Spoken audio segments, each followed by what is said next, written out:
One of the greatest obstacles to crafting health and wellness is identifying and controlling inflammation.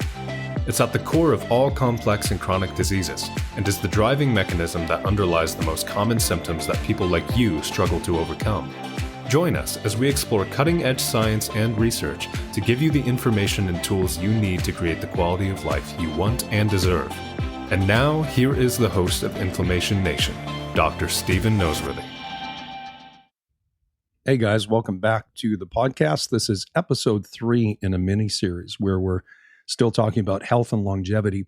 And today we're going to talk about some of the molecular mechanisms of aging and loss of resilience. And we started out by talking about aging in general as a process of gradual physiological deterioration that happens over time.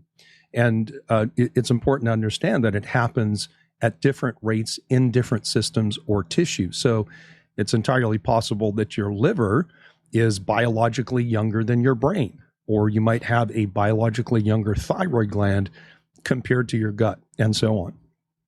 In the last episode, we talked mostly about resilience, and we defined resilience as the ability to take a hit and to keep on going, meaning that as you age, your body is exposed to a myriad of both internal and external stressors that can cause damage and dysfunction at the cellular and even molecular levels.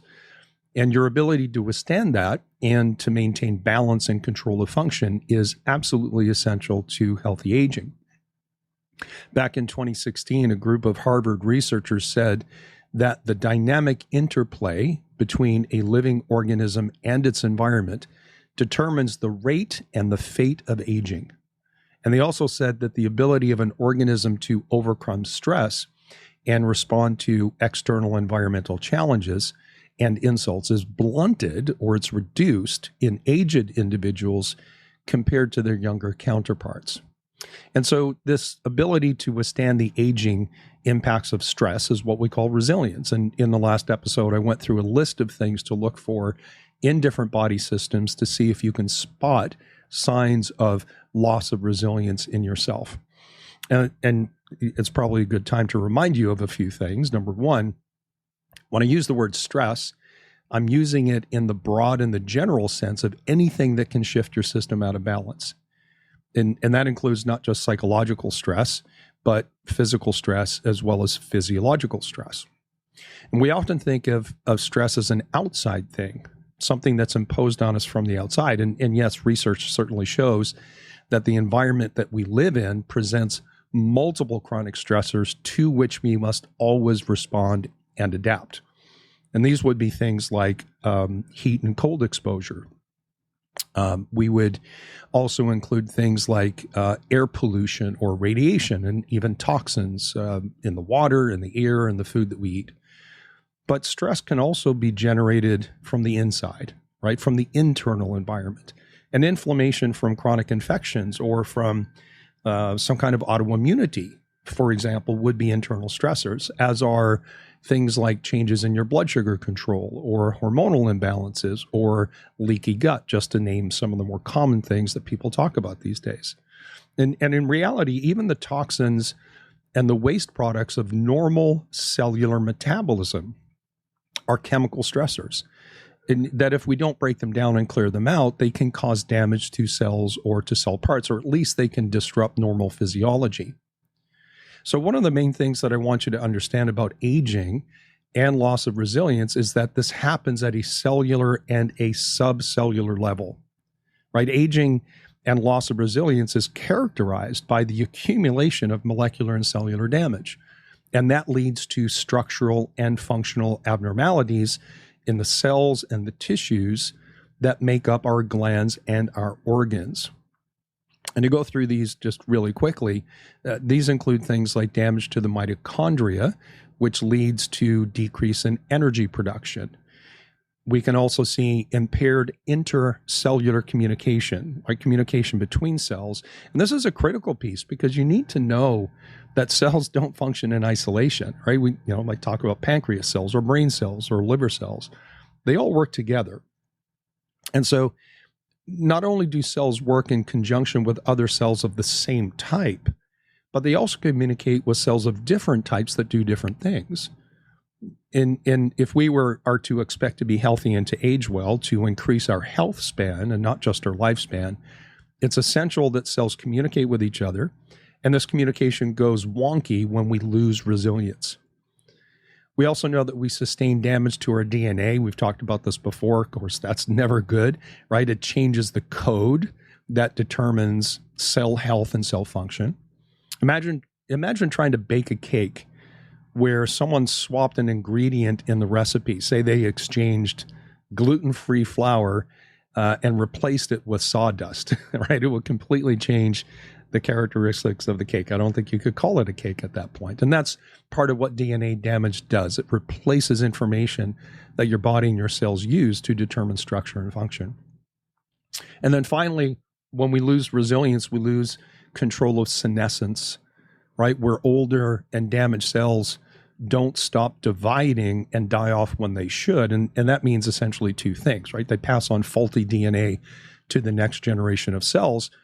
And because they live longer than they should, they simply hang out with their damaged DNA, their damaged mitochondria. And over time, we accumulate more old dysfunctional cells in our cells, our tissues, our organs, and our glands, right? So the glands and organs themselves become faulty because they're made up of cells that should have been replaced and haven't been. And both of these things impair our regenerative capacity. And at some point as we age, we simply can't refresh and renew our cells like we used to. Let me pause and just kind of change gears for a second. I want to give you a few more stats on some trends in longevity. In the United States in 1995, 1 in 20 million people lived to be 100 years old. That's what we call a centenarian, at least 100 years old, right? So in 1995, it was 1 in 20 million. But today, and we're at the end of 2023 right now, that number is 1 in 5,000, right? That's a massive increase in how long we live. But remember that increase in longevity is not matched by an equivalent increase in health during those extra years. And so we have a lot more people living to the age of 100 and beyond, but most of them tend to have more disease and more dysfunction. So we live sicker longer. Just because you're living older doesn't mean you're going to be healthy. Now, in other countries like in Sweden and Japan, the number is like 1 in 50 people who will live to be at least 100 years old.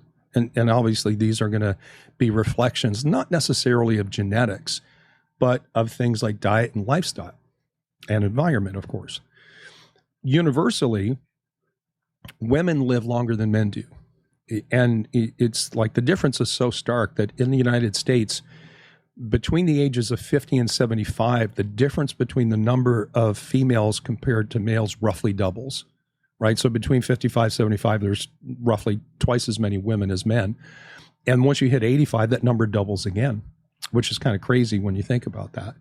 And in this final topic here, like research in this particular area is a little bit conflicting, but some studies equate longevity to things like fertility and childbearing.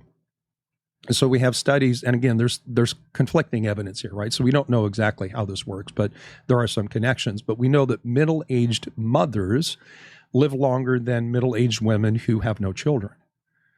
And women who were older when they had their last child tend to live longer than women who had their last child when they were younger.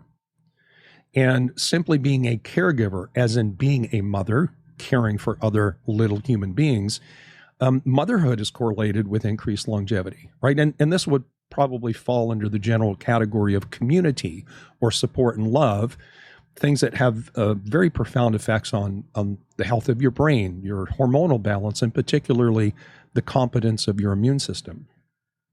We also know that from gene studies, certain gene mutations can have a pro-longevity effect. One gene that's gotten a lot of conversation in the last decade or so, something called ApoE. It stands for apolipoprotein E. This is a lipid carrier.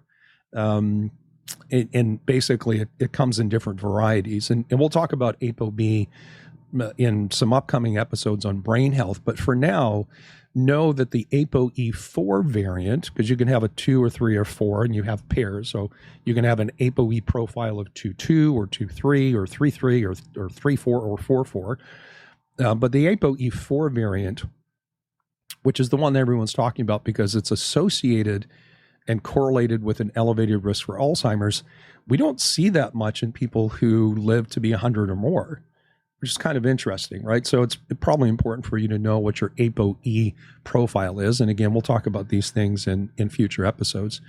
But also, we know that certain gene variants in chemical signaling pathways, particularly the insulin and IGF-1 pathway, these pathways control cell tissue growth. Certain variants are also associated with longevity. But, when we start talking about genes and gene studies and signaling pathways, it gets very sciencey and sometimes a little bit complicated. But the bottom line is this, is that being insulin sensitive and having low insulin levels is not just good for your overall metabolic health, it actually extends your life. And because you're improving your metabolic state, it increases your health span, right? Being healthy for longer periods of time. But despite some of the evidence that genetic influences can positively affect longevity, environmental factors exert even greater effects. And according to some of the twin studies in this field, roughly, let's say no more than approximately 25% of the variability in the human adult lifespan can be traced back to genetic differences, right? So, do we tend to see longer lived people in certain families? Yeah, so there is some heritability there, but it's the minor influence. Much more profound is the influence of things like behavior, your choices, your lifestyle, the environment you live in, how your body reacts to those things. Essentially, the things that you practice for health and well-being have the most profound effect and the potential to not just extend your lifespan, but also your health span. So genes play a role, but it's like a weak variable compared to all the other things. And if you recall in my introduction, I asked a question. Like the question is, how do we die young as old as possible, right? And to translate that is, how do we retain resilience as we age? Because when we lose resilience, we age faster. That's the connection. So I thought I would approach this in the spirit of that phrase, molecules to man, the phrase that I quoted in the introductory episode. And I want to start in this episode by talking about some of the molecular mechanisms that control senescence or cellular aging. And then we can talk about some of the large-scale variables that you can implement, which will be in the following episode. So let's talk about some of the molecules of longevity. We're going to start with a class of molecules called sirtuins. Now, we're going to go through a couple of things and just understand that there's more to the story of longevity at a molecular level than just the things I'm going to share with you in today's episode. But these are some of the things that have been studied more than others. And these are things that tend to float to the top of priorities. These are the things that clinicians and researchers and even drug researchers and supplement companies look to these types of things that we're going to talk about now as indicators of what we can harness and what we can do both clinically and also in our personal choices to try to improve resilience, try to improve health span and longevity. So let's talk about sirtuins. Sirtuins are a class of intracellular enzymes, right? Enzymes inside your cells that basically control every aspect of cell aging. You might remember in the introduction, I gave you a list of 9 hallmarks of aging. I'm not going to go through those again, but these sirtuin compounds control at least 2 of these 9, but specifically they control what's called telomere attrition and the DNA repair process. And I'll explain that in a moment. In addition, these sirtuins control senescence itself in the sense of controlling the cell replication cycle, that thing that has that thing called the Hayflick limit, where a cell divides roughly 50 times before it stops and goes through some kind of a programmed cell death process. We also know that sirtuins interact with several lifespan regulating pathways, including that insulin IGF-1 pathway I mentioned earlier, as well as another key pathway, which I've mentioned briefly in in previous episodes, called the AMPK system. And essentially the AMPK pathway is it's the master switch inside your cells that controls metabolism. And it's an energy and nutrient sensing system that exerts control over things like insulin and glucose and fat utilization. So it determines how your cells behave when it comes to energy sufficiency. In mammals, as a lot of these studies are done, especially with longevity, this is probably an important thing to know, is that most of the information we have on longevity and even the impact of things like intermittent fasting strategies, these are done on bugs and yeast in labs. There's very little information, especially in comparison, about longevity and the impacts of things like intermittent fasting in humans. Now, we have a general belief that if we study something in a yeast or a specific species of a fly or a mosquito, or if we do this in animals, whether that's rats or dogs, for example, obviously whose lifespans are shorter, so it's easier to study longevity concepts and things that impact that in things that don't live very long. Like, so again, you're not going to see a lot of human studies on these things, but we have this general belief, well, if it's true in other mammals, for example, it's probably true in humans as well. But that is an assumption. And I'm not saying don't trust all the research that's out there. I'm just saying just be aware that there's a little bit of a gap between what we know happens in other mammals and other types of creatures and what we can actually demonstrate and prove from a research standpoint with human beings. But having said that, we were just talking about in mammals, there are 7 types of sirtuins that live in different parts of your cells, and they play different roles. So for example, some sirtuins live in the cell cytoplasm, which is kind of the liquidy part of the inside of the cell. Some live in the mitochondria, that's the energy producing factory, and some live in the nucleus, and that's where your DNA lives. Some sirtuins control the cell replication cycle, while others play roles in things like energy metabolism or DNA repair. And some help your cells resist stress and control the influence of epigenetic factors of diet, lifestyle, and environmental stressors that can change how your DNA behaves. That's what an epigenetic factor is, something that changes how your DNA works. And one other critical function of sirtuins is the protection, not the production, the protection of something called telomeres. Now, you may have heard of telomeres. They're a pretty hot topic right now and have been around. Gosh, I can't remember the first time I heard about telomeres. It was probably 20 or so years ago. And it takes a long time for things to show up in research and then to filter out into the medical community and, out into general population. But nevertheless, telomeres, hot topic right now, especially in the field of longevity. Essentially what a telomere is, they're caps on the end of your chromosomes, and chromosomes basically it's a long strand of DNA, right? So essentially the same thing, but technically a little bit different. But your DNA lives inside this thing called a chromosome, and these telomeres are part of the system that controls senescence. And just to give you a mental picture, telomeres are often compared to the plastic caps at the end of your shoelace. Right? These things are there to protect your shoelace from splitting at the end and fraying and unraveling to the point where your shoelace becomes unusable. And that's what a telomere is. It's a cap on the end of your DNA strands that protects the DNA, right? And so by design, every time a cell divides, these telomeres, these end caps, they shorten. And after that Hayflick limit of about 50 cycles of cell replication, the telomeres become too short, and that triggers a cell death cycle, and so the cell goes away, and that's a good thing. Remember that we don't want old cells with DNA or mitochondrial damage to hang out too long because they continue to divide beyond the point where they should. They pass their damaged DNA on to their children. So essentially the telomeres, as they continue to shorten every time a cell divides, acts like a timer, let's say on an explosive, right? When the timer runs down to 0, essentially the cell blows up. And so we know that telomeres protect DNA itself. And without these telomere end caps on your DNA, the end of the DNA literally would fray and your DNA would come apart.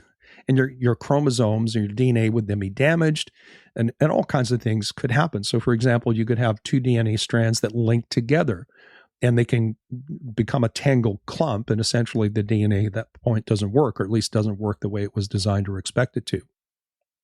So we want telomeres to shorten over time, but we want that to happen in a controlled manner, like that time-delayed fuse or a timer on an explosive, so that each cell dies after it's lived its useful life. But we don't want them to shorten too quickly, because telomeres can be damaged. They can break down too quickly, and that exposes the underlying DNA to damage and dysfunction.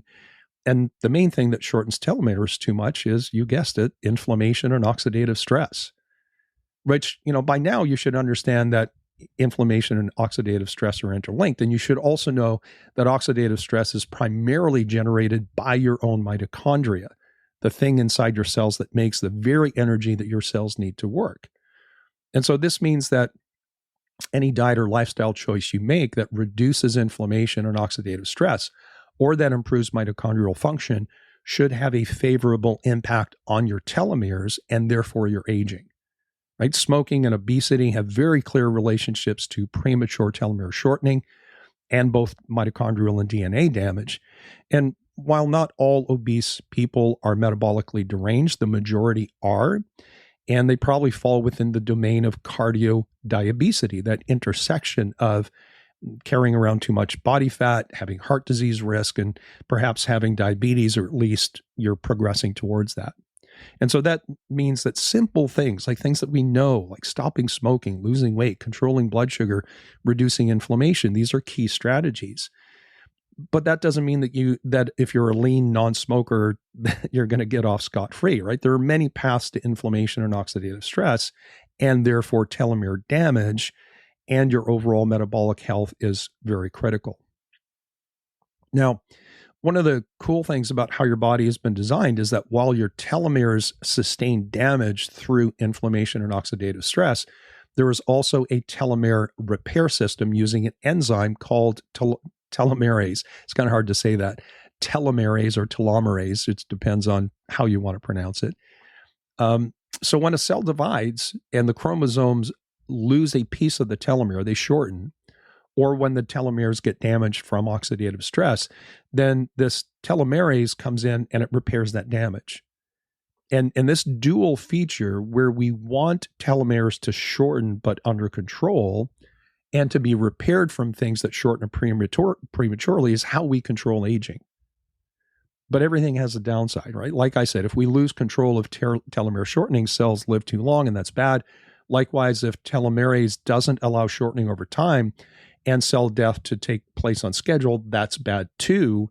And this prolonged activity of telomerase can lead to increased cell division without cell death, and that's basically what we describe as cancer.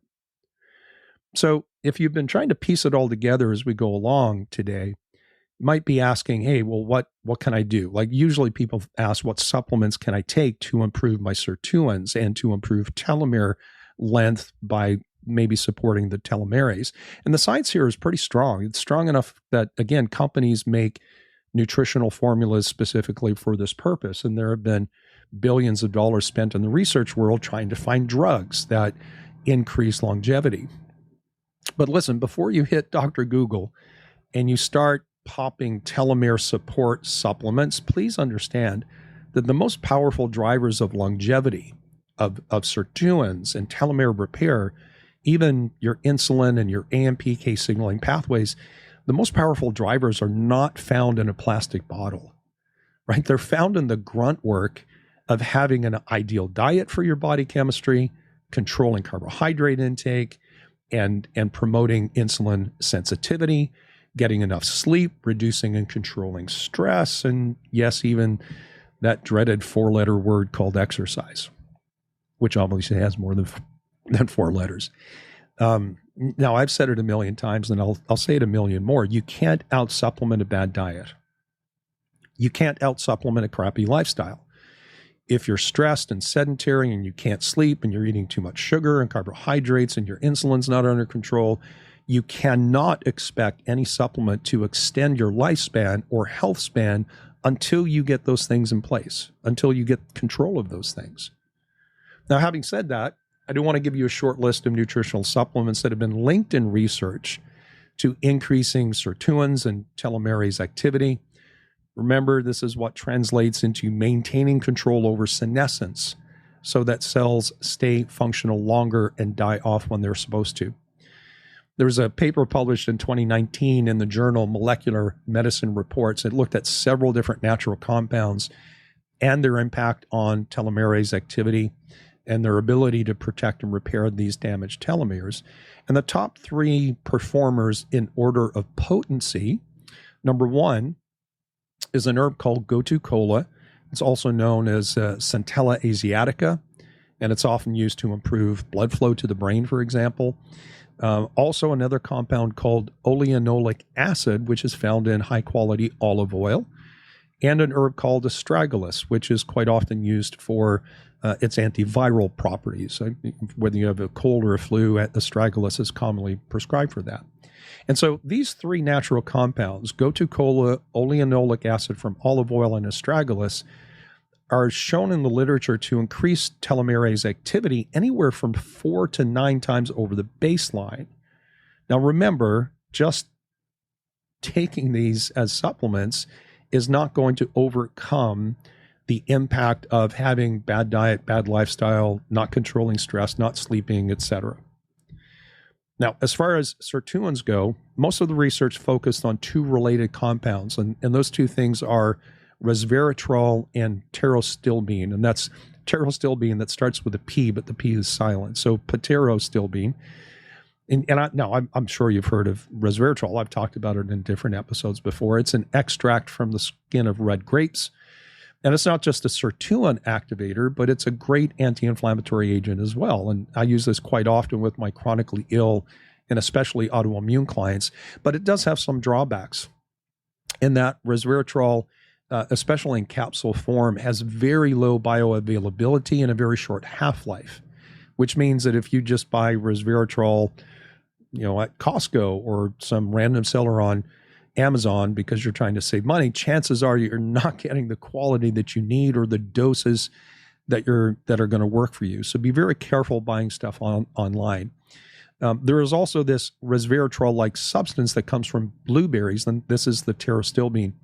And it's an analog of resveratrol that has two advantages. First, it's more bioavailable than resveratrol. And second, it's got a much longer half-life. So with pterostilbene, it's easier to get the dosing that you need to make a difference. Not that resveratrol is bad. It's got a ton of research and a much longer track record behind it. So let me reiterate, I know it's tempting to simply go out and buy supplements for this and that, right? This is the downside of, guys like me doing podcasts or posting stuff like this on social media. It kind of creates the sense that you have to be taking these supplements. And if you're not taking care of yourself. But again, let me reiterate, first and foremost, if you're unwell and have metabolic imbalances, your lack of longevity, if that's a problem, is first and foremost tied up in your general metabolic state. So before you put yourself on an anti-aging supplement protocol, you first must clean up the things that are reducing your health span before you worry about your lifespan. Remember that the goal is to die young, as old as possible. Aging will happen. It is inevitable. But true health and wellness has to be crafted, right? Don't put the cart before the horse by focusing on, lengthening your telomeres when what you should be doing is cleaning up your diet, exercising consistently, improving your stress chemistry, balancing your hormones, fixing your leaky gut, reducing your insulin levels and controlling blood sugar, optimizing your thyroid and your brain. Right? It's so much easier to pop a pill or even a supplement and convince yourself you're doing right by yourself, and it's so much harder to do the grunt work. But I'm telling you that the grunt work is where 80% of your results are going to come from. Supplementation for supporting sirtuins and telomeres has to take a backstage to the center stage stars of the show: diet, lifestyle, and metabolic control. All right, so that is the molecules aspect of the molecules to man progression, going from the small detail view to the bigger picture. Next time, we're going to talk more about that big picture, things that research tells us that we can manipulate to improve longevity. But before I go, please make sure you subscribe to the podcast.